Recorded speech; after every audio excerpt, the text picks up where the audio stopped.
Corona ভাইরাসের পর রাজ্য জুড়ে ফের নতুন অ্যাডিনো ভাইরাসের মাথাচাড়া দেওয়ায় রীতিমতো উদ্বেগ স্বাস্থ্য দপ্তর। রাজ্যের বহু হাসপাতালে ইতিমধ্যে অ্যাডিনো ভাইরাসের উপসর্গ নিয়ে আক্রান্ত শিশুরা ভর্তি, হাসপাতালে এমনকি শিশু মৃত্যুর ঘটনাও ঘটছে। এ নিয়ে কিন্তু যথেষ্ট চিন্তিত স্বাস্থ্য দপ্তর।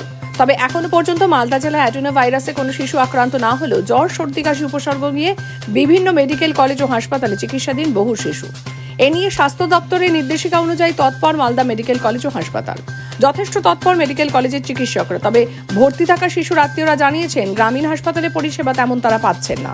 চিকিৎসকরা রেফার করে দিচ্ছেন মেডিকেল কলেজ হাসপাতালে। আর এদিকে মেডিকেল কলেজ হাসপাতালে ভর্তি হতে হয়রানি হচ্ছে, চিকিৎসা শুরু হতেও দেরি হচ্ছে।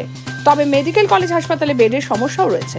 মালদা মেডিকেল কলেজ হাসপাতালের এমএসভিপি পুরঞ্জয় সাহা জানান, জ্বর, সর্দি, কাশি উপসর্গ নিয়ে অনেকেই, বিশেষ করে শিশুরা ভর্তি হচ্ছেন। তবে অ্যাডিনো ভাইরাসে আক্রান্ত কোনো শিশু ভর্তি নেই। স্বাস্থ্য দপ্তরে যা নির্দেশিকা রয়েছে সেই নির্দেশিকা মেনেই আমরা সবকিছু করছি। প্রতিদিনই প্রায় 8 থেকে 12 জন শিশু ভর্তি হচ্ছে। পরীক্ষা রীতিমতো বাচ্চাদের করানো হচ্ছে।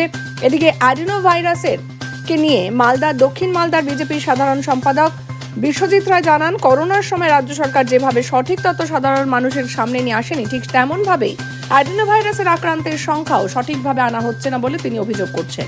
অ্যাডিনো ভাইরাসে আক্রান্তের সংখ্যা বাড়ছে, তাই আমরা চাই স্বাস্থ্য দপ্তর যাতে সঠিক তথ্য সাধারণ মানুষের কাছে নিয়ে আসুক, সেটাই।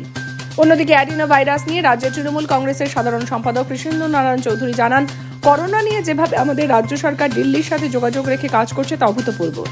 আমাদের মেডিকেল কলেজের হাসপাতালে শিশুদের চিকিৎসার ক্ষেত্রে SNCU, PICU ইত্যাদি ব্যবস্থা রয়েছে। শিশুরা আলাদাভাবে চিকিৎসা পাচ্ছে। বিরোধীরা এর আগেও করোনা নিয়ে রাজনীতি করছেন, এখন অ্যাডিনো ভাইরাস নিয়েও রাজনীতি করছেন।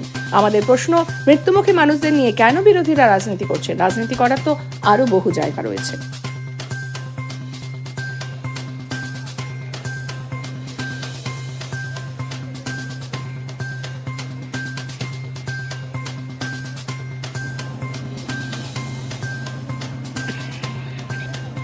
সংক্রমণ কিছু নেই।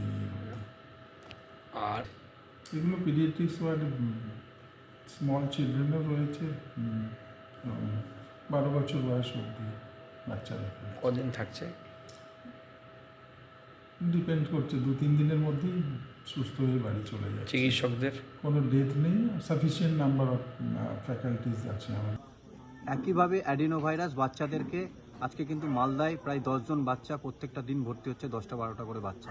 সেখানে স্বাস্থ্য দপ্তর আবার সঠিক তথ্য তুলে না ধরে বলছে যে এটা একটা প্রাইমারি জ্বর, সেটা ভাইরাল ফিভার। আমরা ভারতীয় জনতা পার্টি চাই যে এটা সঠিক তথ্য যাতে স্বাস্থ্য দপ্তর তুলে ধরে এবং অ্যাডিনো ভাইরাসের যাতে যদি সত্যি হয়ে থাকে তাহলে তার যাতে সঠিক চিকিৎসা হয়।